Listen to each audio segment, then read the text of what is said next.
নিজেদের সব জিনিসপত্র গুছিয়ে নিয়ে হাসনা বেগম অপেক্ষা করতে লাগলেন ভ্যান আসার। জিনিসপত্র তেমন কিছু না, জামা কাপড়, বই খাতা, নিজেদের কিছু হাঁড়ি পাতিল। আদিবা বেগম শক্ত হয়ে বসে আছেন চেয়ারে। হাসনা বেগমের বাড়ি থেকে চলে যাবার সিদ্ধান্ত জানার পর থেকে তার মন ভীষণ উতলা হয়ে আছে। একবার ছেলের ঘরে গিয়ে অত্যন্ত বিশ্রীভাবে কিছু কথাও বলে এসেছেন তিনি, কিন্তু শেষ পর্যন্ত হিসেব করে দেখলেন মেয়ে দুটোকে ভালো রাখতে হলে এর চাইতে উত্তম সিদ্ধান্ত আর কিছু নেই। আদনানকে বাড়ি থেকে তাড়িয়ে দিতে চাইলেই কি আদনান যাবে? তার যদি লজ্জা থাকতো তবে সে প্রথম দিনেই এরকম ঘটনা ঘটানোর পরেই লজ্জায় অপমানে চলে যেত বাড়ি থেকে, কিন্তু সে যায়নি কোথাও, গাঁট হয়ে বসেছিল।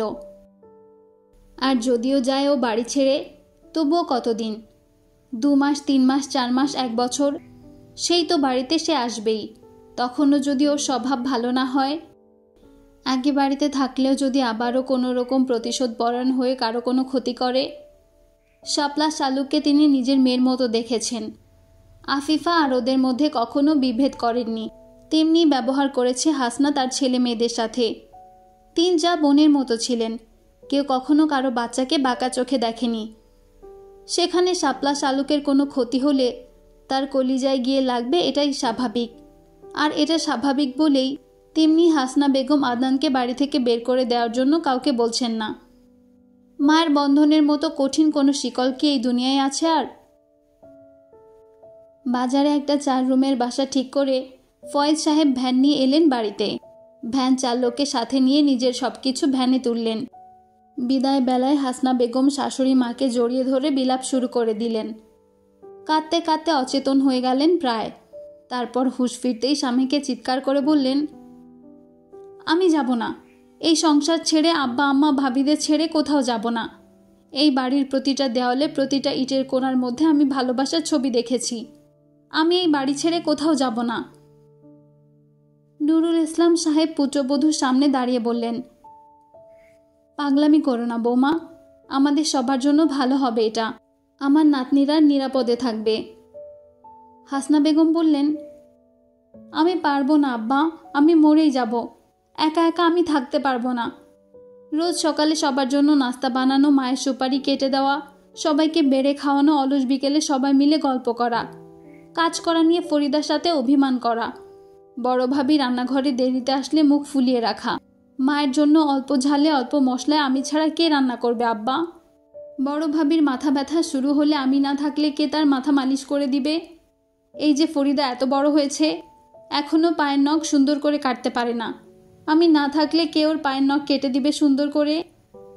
রাত বিরাতে ছেলে মেয়েরা পড়তে বসলে যখন বলবে ছোট চাচির হাতে নুডলস খাবো, পাস্তা খাবো, তখন কে বানিয়ে দিবে ওদের?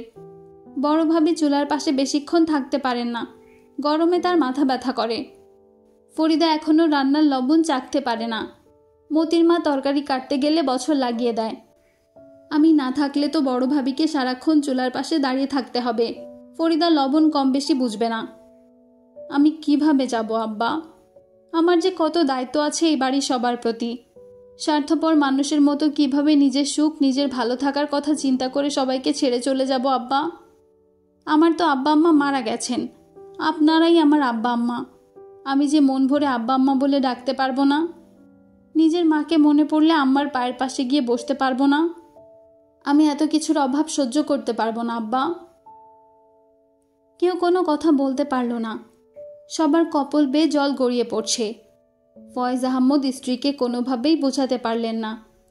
সকালে হাসনা যেসব যুক্তি দেখিয়েছে, সব যুক্তি তিনি হাসনাকে দেখালেন। হাসনা তাকে ধমক দিয়ে চুপ করিয়ে দিয়েছে। অবশেষে ভ্যান চালককে বিদায় করে দেওয়া হয়েছে। আদিবা বেগম হাসনা বেগমকে শক্ত করে বুকে জড়িয়ে ধরে আছেন, যেন ছেড়ে দিলেই হাসনা বেগম হারিয়ে যাবেন। যৌথ পরিবারে থাকা মানুষগুলো জানে শূন্যতা কেমন পীড়াদায়ক। একই সাথে একই ছাদের নিচে যে মানুষের সাথে বছরের পর বছর কাটানো হয়, সেই মানুষটা যখন আলাদা হয়ে যেতে চায়, তখন বুকটা ফেটে যায় যন্ত্রণায়। এক শূন্যতা এসে গ্রাস করে। বুকের ভেতরটা পাথরের মতো ভারী মনে হয়। শালুকের পরীক্ষা শেষ হবার পর দেখল মেজো চাচা দাঁড়িয়ে আছে। এই মানুষটা এখন তার শ্বশুর। ভাবতেই শালুকের কেমন লজ্জা লাগছে। মেজো চাচা শালুকের জন্য আইসক্রিম কিনলেন, চিপস কিনলেন, একটা 7 আপ কিনলেন হাফ লিটারের। শালুকের কেমন কান্না চলে এলো। তার পিএসসি জিএসসি পরীক্ষার সময় একদিন বড় চাচা, একদিন মেজো চাচা, একদিন নিজের বাবা যেতেন তার সাথে। প্রতিদিন হল থেকে বের হলে দেখতো সবাই এটা ওটা হাবিজাবি খাবার নিয়ে দাঁড়িয়ে আছে তার জন্য। আজ আবারও শালুকের মনে হলো সে ভীষণ ছোট এখনো। মেজো চাচা শালুককে আগে আইসক্রিম খেতে দিলেন, তারপর দুজনে মিলে গল্প করতে করতে বাড়িতে ফিরল। চাচার থেকেই শালুক জানতে পারল তারা বাড়ি ছেড়ে যাচ্ছে না কোথাও। শুনে শালুকের স্বস্তি হলো। শালুক জানে এমনিতেই সে বাড়িতে বেশি দিন থাকতে পারবে না, বছরে 1-8 বার আসবে হয়তো। ধ্রুব আগেই বলে রেখেছে ইন্টারে ঢাকায় ভর্তি করাবে শালুককে, তখন কালে ভদ্রে বাড়িতে আসতে পারবে না হয়তো। তার জন্য এভাবে বাড়ি থেকে বাবা মা আলাদা হয়ে যাবে, এটা শালুক কিছুতেই মেনে নিতে পারছিল না। এখন চাচার কথা শুনে সে ভারমুক্ত হলো যেন। আদনানের বাবা নুরুল ইসলাম সাহেবকে নিয়ে আদনানের রুমে গেল। তারপর সোজা সাপটা জিজ্ঞেস করলেন, তুই কেন গত রাতে এরকম কাজ করেছিস তার স্পষ্ট কারণ বল এই মুহূর্তেই। তা যদি না বলিস তবে আমি নিজ হাতে তোকে পুলিশের হাতে তুলে দিব নারী নির্যাতনের মামলা দিয়ে। আমি ভুলে যাব তুই আমার ছেলে। আদিবা বেগম নিজেই স্বামীকে বলেছেন ছেলেকে এই কথা বলতে। হয় সে তার উদ্দেশ্য পরিষ্কার করে বলবে, আর নয়তো তিনি ছেলেকে জেলে পাঠিয়ে দিবেন। নিজের ছেলে বলে বারবার তার অপরাধ ক্ষমা করে দিলে আল্লাহর কাছে তিনি সবচেয়ে বড় অপরাধী হিসেবে গণ্য হবেন। শালুকের জায়গায় যদি আফিফা থাকতো তখন তিনি কি চুপ করে সহ্য করতে পারতেন? হাসনার জায়গায় তিনি থাকলে কিছুতেই কি মুখ বুজে সহ্য করতে পারতেন? পারতেন না কিছুতেই। বাবা আর দাদার কথাতে আদনান তেমন গুরুত্ব দিল না। আদিবা বেগম নিজে থানায় গেলেন শালুককে নিয়ে। সন্ধ্যাবেলায় পুলিশ এলো একটা জিপে করে। 10 মিনিটের মধ্যে আদনানকে ধরে নিয়ে গেল। শালুকের সামনে দিয়ে যাওয়ার সময় আদনান কেমন ভরসাহীন চোখে শালুকের দিকে তাকালো। সেই চোখে হয়তো মিশেছিল হতাশা, না পাওয়া ক্ষোভ, প্রতিহিংসা। আদনানকে পুলিশ ধরে নিয়ে গেছে, এতে যেন কারো কোনো সমস্যা নেই। সবাই কেমন রিল্যাক্স মোডে আছে। বিশেষ করে বড় চাচি যেন একেবারে নির্ভার আজ। অন্য দিনের চাইতে আজকে তাকে বেশ প্রফুল্ল লাগছে। সবাই মিলে চা খেলো, ঝালমুড়ি খেলো। এরপর রাতের রান্না বসাতে গেল 3 জা মিলে। শালুক পড়তে বসলো। একটু আগে ধ্রুবর সাথে কথা বলেছে। ধ্রুবকে সব জানিয়েছে শালুক। ধ্রুব সব শুনে বলল, অন্তত তোমার পরীক্ষা শেষ হওয়া পর্যন্ত যাতে থানায় আটকে রাখে, তাহলেই আমি নিশ্চিন্ত। নিশাকে পড়াতে যাওয়ার সময় ধ্রুব কিছুক্ষণ ভেবে চিন্তে নিল। আজ যদি নিশা আগের দিনের মতো করে তবে ধ্রুব আজই টিউশনি ছেড়ে দিবে বলে সিদ্ধান্ত নিল। টাকার মায়া করে নিজেদের সম্পর্কের মধ্যে ধ্রুব তৃতীয় ব্যক্তির আগমন কিছুতেই সহ্য করবে না। না হয় খুব অভাবে দিন কাটাবে স্বামী স্ত্রী দুজনে, তবুও যেই কারণে নিজেদের সম্পর্কে ভুল বোঝাবুঝি সৃষ্টি হতে পারে সেই রিস্ক ধ্রুব নিবে না। নিশা আজও আগেই এসে বসে আছে।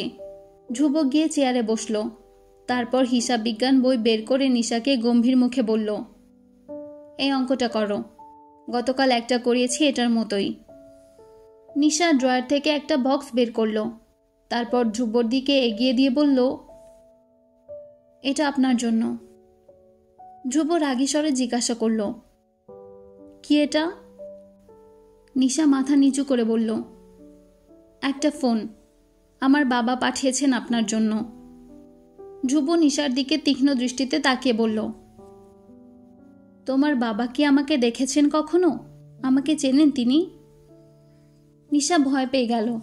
তারপর বলল, চেনেন তো, আম্মু তো বলেছেন আপনার কথা বাবাকে। ধ্রুব জিজ্ঞাসা করলেন, আমার জন্য ফোন উনি কেন পাঠাবেন? নিশা বলল, আপনার ফোনটা তো বাটন ফোন, তাই পাঠিয়েছেন। ধ্রুব জিজ্ঞেস করল, আমার বাটন ফোন সেটা তোমার বাবা কিভাবে জানেন? নিশা ঘামতে লাগলো। ধ্রুব তাকে এত প্রশ্ন করবে সে বোঝেনি। এটা মূলত তার জন্য পাঠিয়েছে। সে ধ্রুবর হাতে বাটন ফোন দেখে ঠিক করে রেখেছে এই ফোনটা ধ্রুবকে গিফট করবে। সে দিচ্ছে বলে নিশ্চয়ই ধ্রুব নিবে না নিশা জানে, তাই বাবার কথা বলল। ধ্রুবর প্রশ্ন শুনে নিশা বলল, আম্মু বলেছে বাবাকে। ধ্রুব সাথে সাথে নিশার মাকে ডাকতে লাগলেন। নিশার মা আফসানা বেগম উদ্বিগ্ন মুখে জিজ্ঞেস করলেন, কি হয়েছে স্যার?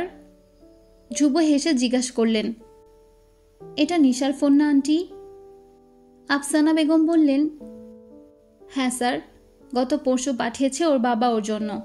ও গত মাসে ওর বাবাকে বলেছিল ওর জন্য একটা ফোন দিতে। নিশা ভয়ে চমকে উঠল, তড়িঘড়ি করে বলল, কি বলছো আম্মু? এটা তো তুমি বলেছিলে বাবাকে স্যারের জন্য একটা ফোন পাঠাতে। স্যারের হাতে একটা বাটন ফোন দেখে।